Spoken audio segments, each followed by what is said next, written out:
benar, tegakkan hukum kalau memang ini adalah negara demokrasi. Demokrasi tanpa penegakan hukum hanya akan menghasilkan seorang tirani baru.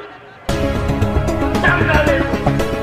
Jadi wajar sama Yusuf mengatakan Indonesia gelap akibat hutan. Sedikit perhatian, itu ada mobil warna hitam Avanza yang di belakangnya ada bendera Indonesia gelap. Itu sangat-sangat menghalangi pintu keluar parkir. Kemudian dia punya lampu hadap hidup, takutnya nanti mogok. Avanza warna hitam yang ada bendera Indonesia gelap di sebelah sana, tolong dimajukan sedikit dan dimatikan lampu hadapnya biar nanti tidak mogok. Terima kasih.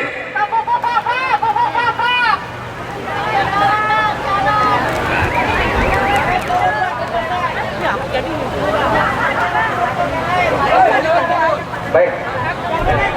Bentar. Oke, saya mewakili daripada Aliansi Rakyat Penggugat. Tetap semangat teman-teman semua.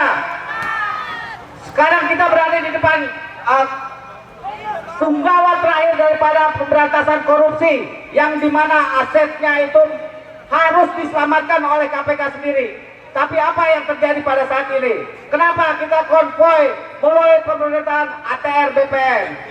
Karena menurut pasal Undang-Undang 12A Undang-Undang Tipikor itu jelas, seharusnya KPK sudah mulai menyidik daripada seluruh aparatur sipil negara yang terlibat atas penerbitan sertifikat hak guna bangunan.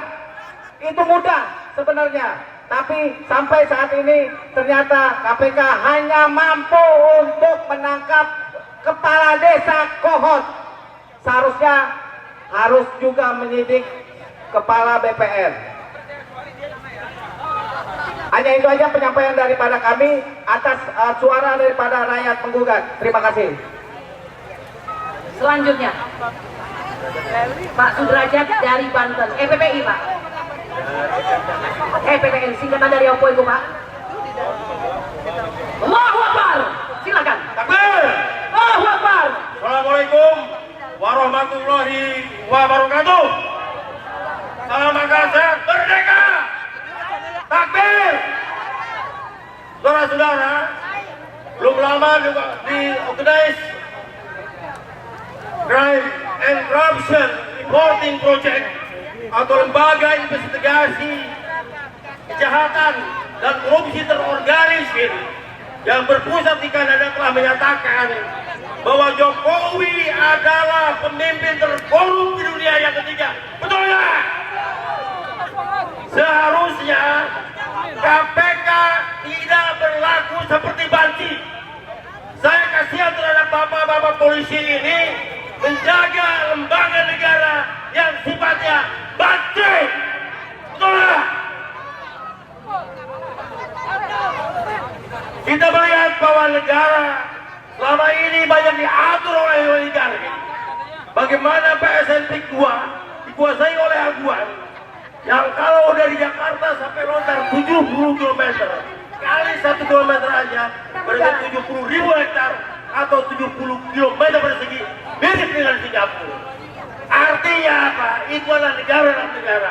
Seharusnya jika pemerintah punya wibawa hukum, tangkap itu aguan.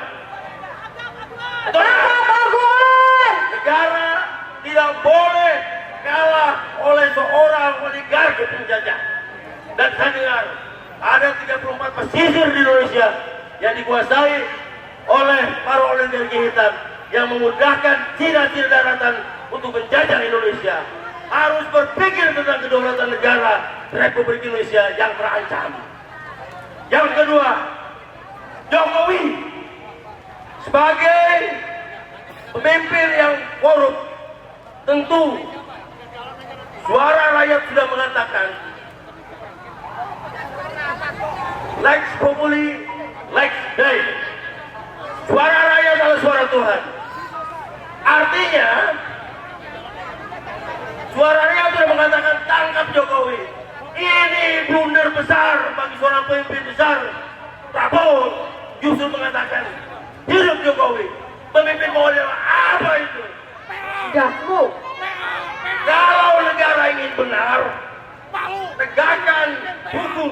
Kalau memang ini adalah negara demokrasi.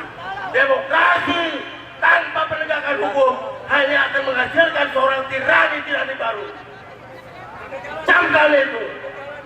Jadi wajar jika mahasiswa mengatakan Indonesia adalah akibat hutang yang menumpuk, negara tidak punya duit, negara bangkrut, daerah-daerah juga tidak punya duit. Jangan sampai terulang peristiwa 98 akan terjadi revolusi berdarah-darah di Indonesia.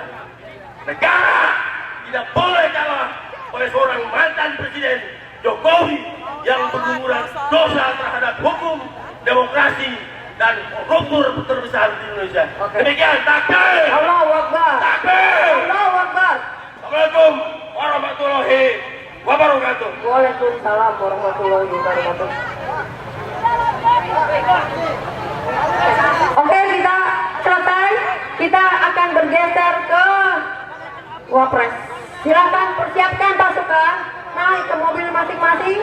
Kita akan berjalan ke Wapres, ke Istana Wapres.